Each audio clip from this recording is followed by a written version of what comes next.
வணக்கம். இன்னைக்கு நம்ம ஒரு கோயிலோட வரலாறு பற்றி தான் பார்க்க போகிறோம். இந்த கோயிலோட வரலாறு ரொம்ப சுவாரஸ்யமாகவே இருக்கும். அப்படி அந்த சக்தி வாய்ந்த கோயிலில் என்ன இருக்குது அப்படின்னு பார்த்தோன்னா, இந்த கோயிலுக்கு நம்ம நினச்ச உடனேயெல்லாம் நம்ம எளிதாக போக முடியாது. இந்த கோயிலை நம்ம போனாலும் மனமுருகி நம்ம கடவுளை வேண்டினாலும் கூட அந்த கடவுளோட அருள் நமக்கு எளிதாக கிடைக்காதான். இந்த கோயிலுக்கு மறுபிறவி மறு ஜென்மம் அப்படின்னு யார் ஒருவருக்கு கிடையாதோ அவங்க மட்டும்தான் இந்த கோயிலுக்குள்ளே கால் எடுத்தே வைக்க முடியுமா. அப்படி இந்த கோயில் எங்கே இருக்குது அப்படின்னு பார்த்தோன்னா, தஞ்சை மாவட்டத்தில் இருக்க தேப்பெருமாநல்லூர் அப்படிங்கிற ஒரு கோயிலை பற்றி தான் பார்க்க போகிறோம். இந்த தலத்தில் இறைவன் மகிமையை அறிந்த அகத்திய மாமுனிவர் ஸ்ரீ விஸ்வநாத சுவாமியை தரிசிக்க வந்திருக்காரு. அகத்தியர் வருவதை அறிந்த சிவபெருமான் உடனடியருக்கு மறுபிறவி உண்டு என்பதால் அவரை அங்கு வரவிடாமையே தடுத்துட்டாராம். அதனால் மகரந்த மகரிஷியை அழைத்து அகத்தியரின் வருகையை தடுக்குமாறு கூறியிருக்காரு சிவபெருமான்.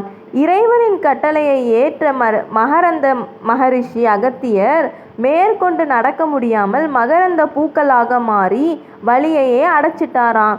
வழி மறித்த மகரந்த மலர்களை ஞான திருஷ்டியால் பார்த்த அகத்தியர் அந்த மலர்களில் மகரந்த மகரிஷி இருப்பதை அறிந்து, மகரிஷியே, நான் சுவாமியை தரிசிக்க செல்ல வேண்டும், எனக்காக வழிவிடுங்கள் அப்படின்னு சொல்லியிருக்காரு.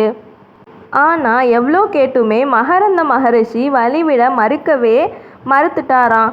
கோபமடைஞ்ச அகத்தியர், பூ போன்று இருக்கும் உன் முகம் யாழி முகமாக மாறட்டும் அப்படின்னு சாபமிட்டிருக்காரு. அகத்தியரின் சாபமும் பழிச்சிருச்சு. யாழி முகத்துடன் காட்சி தந்த மகரிஷி மாமுனிவரே, இதனை நான் என் விருப்பப்படி செய்யலை, இறைவன் கட்டளைப்படி தான் உங்களை வழிமறிச்சேன் அப்படின்னு சொல்லியிருக்காரு. உங்களுக்கு மறுபிறவி அப்படிங்கிறது ஒன்று இருக்குது, அதனால நீங்கள் இந்த கோயிலுக்குள்ளே போகக்கூடாது அப்படின்னும் கூறியிருக்காரு சிவபெருமான் அப்படின்னு சொல்லியிருக்காரு.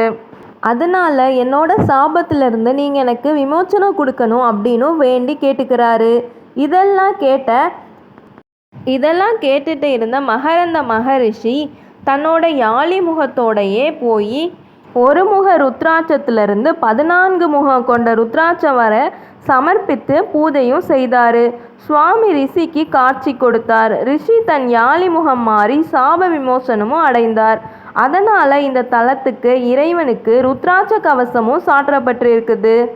இந்த தலத்தில் 22,000 ருத்ராட்ச மணிகளை கொண்டு ஆவடை, பானம், நாகப்படம் அமைத்து கலசம் விட்டு ருத்ராட்ச கலசத்தை பிரதோஷம், சிவராத்திரி, மாத சிவராத்திரி மற்றும் சிவனுக்குரிய சிறப்பு நாட்களில் அணிவிக்கிறாங்க.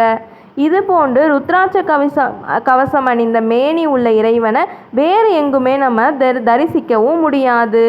இந்த ஆலயத்தோட தெற்கு பகுதியில் இருக்கிற சந்நிதியில் தட்சிணாமூர்த்தி காட்சி தருகிறார்.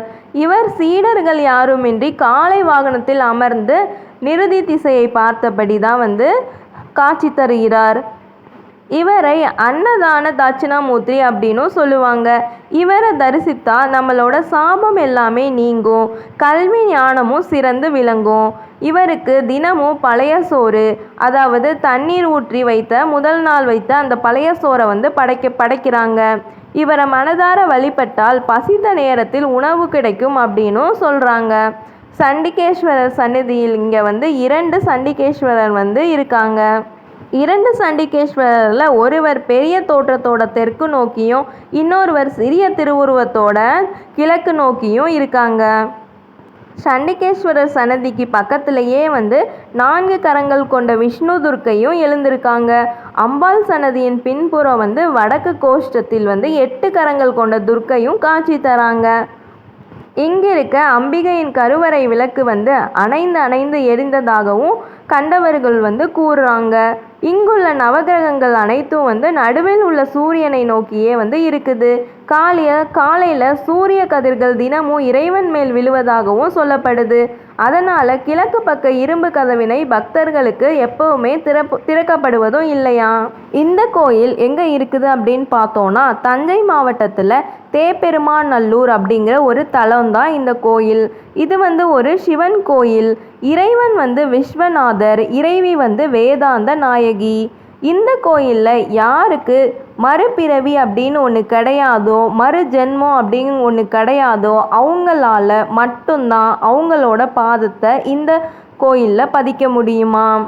இந்த கோயில் பற்றிய வரலாறு உங்களுக்கு பயனுள்ளதாக இருக்கும்னு நினைக்கிறேன். இந்த மாதிரி ஆன்மீக பதிவுகளுக்கும் செய்திகளுக்கும் கதைகளுக்கும் மறக்காமல் நம்ம சேனலை சப்ஸ்கிரைப் பண்ணி வச்சுக்கோங்க. நன்றி, வணக்கம்.